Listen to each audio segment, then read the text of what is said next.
클릭해 주셔서 감사합니다. 네, 지난 시간, 어제죠. 금융시장. 금융시장에 대한 얘기를 하면서 이제 과거 일본과 한국 사례를 얘기를 했고요. 오늘은 인도네시아 대표 금융 종목에 대해서 이야기를 해보도록 하겠습니다. 인도네시아의 은행 산업 전망. 골드만삭스가 분석한 2015년 2분기 보고서에는 당분간 글로벌 경기 둔화에 따른 전 세계의 금융산업 침체를 예상하고 있다. 하지만 예외인 한 국가로 인도네시아를 꼽고 있다. 그 이유가 바로 인도네시아의 낮은 대출 수준 때문이다. 2015년 2분기 보고서죠. 이거 제 책이 11월에 나왔는데 완전 최신으로 실었던 거죠. 실제로 필자가 인도네시아에 거주하면서 느꼈던 점이다. 중산층 이하는 아직 대출이라는 제도에 대해 생소하게 생각했다. 특히 주택자금 대출 등과 같은 제도가 한창 활성화되고 있었지만 자카르타의 아파트 가격을 생각해보면 월 3, 40만 원을 받는 월급쟁이들이 대출을 끼고 살 수 있을 만한 사정이 못 되었다. 자카르타의 아파트 가격이 1, 2억을 호가하고 가격이 높은 지역은 한국의 고급 아파트와 맞먹는 가격이기 때문이다. 네, 지금은 더 많이 올랐죠. 이거 2배 이상 올랐습니다. 그리고 인도네시아는 그래서 독특하게 대출을 잘 안 받아요. 아직도. 대출 이율이 베트남도 그렇지만 10%가 넘어갑니다. 그러니까 10년이 지나면 원금이 되는 거죠. 그래서 대출을 잘 안 받고요. 못 받습니다. 네. 그렇잖아요. 이게 뭐 여기 나와 있는 대로 1억짜리만 산다고 하더라도 이게 이제 대출을 받게 되면 이자가 어마어마하죠. 10%가 이자니까. 1억을 빌린다고 하면 이제 1,000만 원씩 이자가 발생하는 거죠. 이게 어마어마합니다. 그러니까 3, 40만 원 월급 받는 사람들이 낼 수가 없는 거고요. 그래서 이제 이용하는 방법이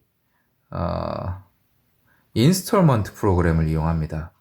이런 걸 잘 알고 있기 때문에 건설사에서 할부라는 개념을 통해서 구매를 유도하고 있습니다. 카페나 블로그를 자주 보시는 분들은 알겠지만 인도네시아는 아직 외국인들의 부동산 거래가 불가능합니다. 가능한 방법이 있는데 현지에 워킹 퍼밋이 있거나 스테이 퍼밋, 여러 가지 형태의 스테이 퍼밋이 있는데 어찌됐건 장기 거주증이 있는 분들을 대상으로 럭셔리 아파트만 거래가 가능하고요. 럭셔리 아파트라 하면 한화로 했을 때 약 5억 원 이상인 그런 주택만 구매가 가능하고, 그런 경우에는 또 럭셔리세를 내야 돼요. 그러니까 사실 외국인을 대상으로는 굉장히 많은 제한을 걸어둔 겁니다. 베트남보다 더 걸어놓은 거죠. 그래서 실제로 베트남보다 발전 단계가 높음에도 인도네시아의 아파트가 더 쌉니다. 인도네시아의 주택이 더 싸고요. 그래서 이제 그런 것들을 활용해서 이제 저희 회사에서는 인도네시아의 부동산 투자를 진행했죠. 그리고 지금도 진행하고 있고요. 부동산 투자에 관심 있는 분들은 또 우리 회사의 홈페이지에 자료가 올라와 있으니까 보시고 또 문의를 주시기 바랍니다. 물론 베트남 부동산도 같이 하고 있습니다. 이 같은 현실은 위 그래프에서 확인할 수 있다. 2013년 기준 GDP 대비 대출액 비중이 36.25% 정도로 아세안 탑5 중 가장 낮은 수준이다. 이 비율 또한 39.36으로 가장 낮은 수준을 보이고 있다. 이는 국가 경제 규모에 비해 턱없이 낮은 수치다. 경제 규모는 여기 나와 있는 회사 국가들보다 훨씬 크기 때문에 1인당 말고요. 이제 전체 총 GDP 대비 경제 규모가 큰데 대출액의 비중은 굉장히 낮다라는 거죠. 뭐 말씀드렸다시피 못하는 거죠. 필자는 못해도 필리핀과 태국 정도의 수준은 되어야 한다고 생각한다. 필리핀이 조금 높죠. GDP 대비 예금 비중, 그리고 대출 비중. 대출은 비슷한데 예금은 필리핀이 조금 더 높고요. 태국은 굉장히 높죠. 네.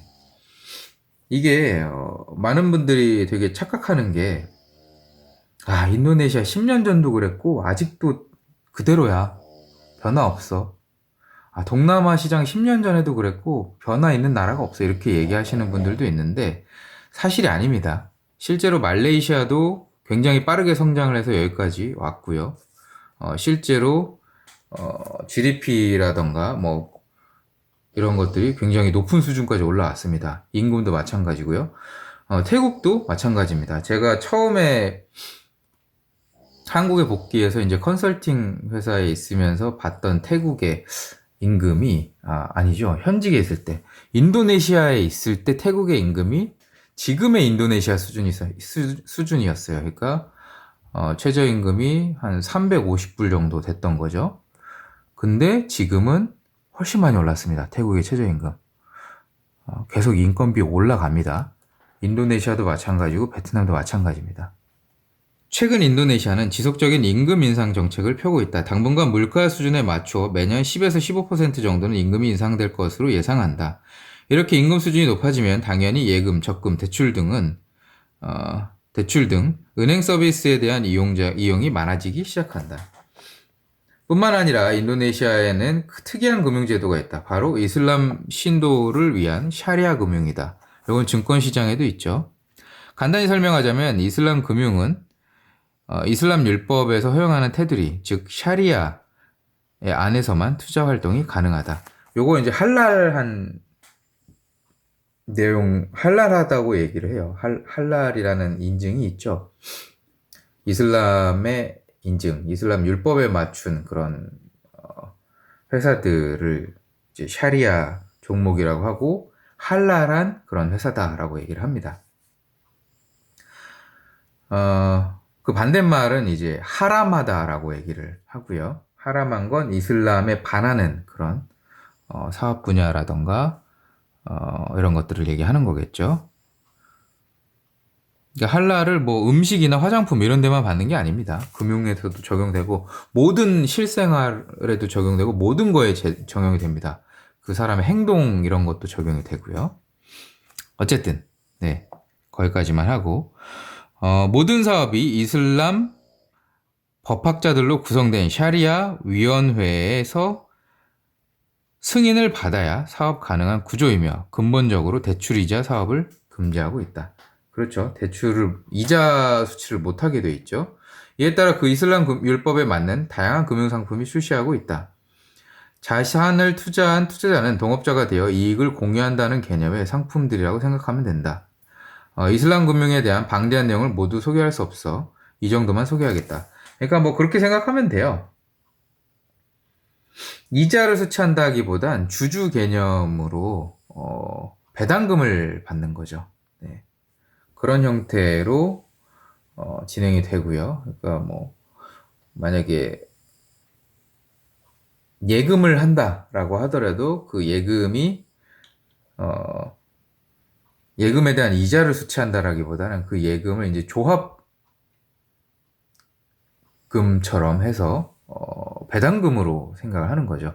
그런 거 있잖아요. 뭐 새마을금고나 아니면 수협 뭐 이런 것들, 저축은행 뭐 이런 것들 중에 조합으로 되어 있는 곳들이 있어요. 특히 이제 대표적인 게 새마을인데 그거 처음에 계좌 개설할 때 그 조합 분담금, 조합원비라고 하나요? 그런 거 내거든요. 거기에 뭐 10,000원인가 뭐 내고 싶은 만큼 내는 건데 10,000원인가만 최소 내면 돼서 그걸 내놓으면 실제로 거기서 이제 그거에 할당하는 수익을 분배를 해줍니다. 네. 새마을금고 아마 저축이나 이런 거 가입해 보신 분들은 제가 무슨 말을 하는지 잘 알 겁니다. 네. 아무튼 뭐 이슬람 금융에 대한 얘기를 하다가 딴 데로 샜는데 요걸 한번 볼게요. 요거는 한번 의미가 있는 거니까 전 세계 이슬람 국가의 이슬람 금융 비교 보시면 사우디아라비아가 굉장히 크죠. 네. 여기에 아람코가 있죠. 뭐 석유 회사긴 한데 사실 금융 투자를 많이 하고 있기 때문에 투자 회사라고 봐도 무관합니다. 인도네시아는 굉장히 작죠. 근데 실제로 이슬람 인구는 인도네시아가 가장 많습니다. 넘어가기 전에 말레이시아도 이슬람 금융의 규모가 굉장히 크죠. 지금 중점적으로 여기는 이슬람 금융을 육성을 하고 있습니다. 네. 이렇게 보시면 될 것 같고요. 대표 은행에 대해서 쭉 나왔고요. 이제 상위 4개사인데 3개가 국영이고 1개가 민영입니다. 민영이 좋죠. 어찌됐건.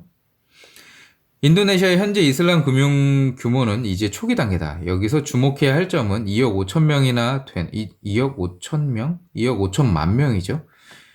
요런 거. 네. 2억 5천만 명이나 되는 인도네시아 인구의 87%가 이슬람 종교로 갖고 있다는 것이다. 이슬람을 종교로 갖고 있다는 것이다. 현재 이슬람 금융이 말레이시아를 이슬람 금융의 중심지로 삼아 약진하고 있는 상황이다. 세계 최대 이슬람 인구를 보유하고 있고 아세안 최대 경제권을 형성하고 있는 인도네시아는 향후 최대의 이슬람 금융국가로 성장할 잠재력을 가지고 있다. 더불어 정부의 이슬람 금융 지원 정책에 힘입어 세계 최대의 이슬람 채권 시장을 형성할 것으로 필자는 예상한다. 이거는 제 예상대로 안 되고 있어요. 네. 아직 멀었습니다. 위 표의 종목이 바로 인도네시아의 4대 은행이다. 사실 1위 BCA 은행이 32조 원, 2위 BRI 은행이 25조 원, 만디리 은행이 20조 원, BNI 은행이 8조 원 정도로 인도네시아에서는 BNI 은행을 제외한 3대 은행이 있다라고 생각해도 좋다. 요거 이제 시가총액 얘기하는 거죠. 인도네시아 은행 탑4 중에서 3개가 국영은행일 정도로 국영은행의 비율이 높다. 한국 또한 국영은행의 민영화가 되는 과정을 거쳤던 과거를 상기해보면 인도네시아 또한 국영은행의 민영화가 진행되지 않을까 예상할 수 있다. 과거 만디리 은행이 독보적인 1위를 유지했으나 2012년 BCA 은행으로부터 1위를 빼앗겼다. 이후 최근 BRI 은행의 시가총액 2위 자리까지 빼앗기며 3위로 내려앉게 된다. 이처럼 BCA 은행과 BRI 은행이 지속적인 성장을 보이며 급등하는 이유가 있을 것이다. 특히 필자는 BCA 은행이 정말 잘하고 있다는 것을 많이 느꼈다. 어느 지역에 가도 촘촘히 깔려있는 영업망이 바로 BCA 은행이 직을 만들지 않았나 생각한다. 이런 탁월한 영업력과 민영은행의 투명성에 대한 기대까지 반영되어 최근 BCA 은행의 외국인 지분 비율이 지속적으로 확대되고 있다. 오너의 우호 지분을 제외하고 공개된 지분의 44%가 외국인 지분으로 은행 업종에서 가장 높은 비율을 차지한다. 더군다나 이러한 지분은 2008년과 2011년 글로벌 금융위기, 최근 위안화, 절하 등의 충격에도 변함없이 유지되고 있다는 점에 주목할 만하다. 다음 장에서 BCA 은행의 향후 성장 가능성을 점검해보자. 이렇게 해가지고 인도네시아의 은행 산업에 대해서 얘기를 했습니다. 네. 이 정도로 하고요. 다음 시간에는 이 종목만은 반드시 투자해라 에 대해서 진행을 해보도록 하겠습니다. 네. 긴 시간 동안 들어주셔서 시청해주셔서 고맙습니다. 구독, 좋아요, 알람 설정 부탁드리고요. 여기서 마치겠습니다. 안녕.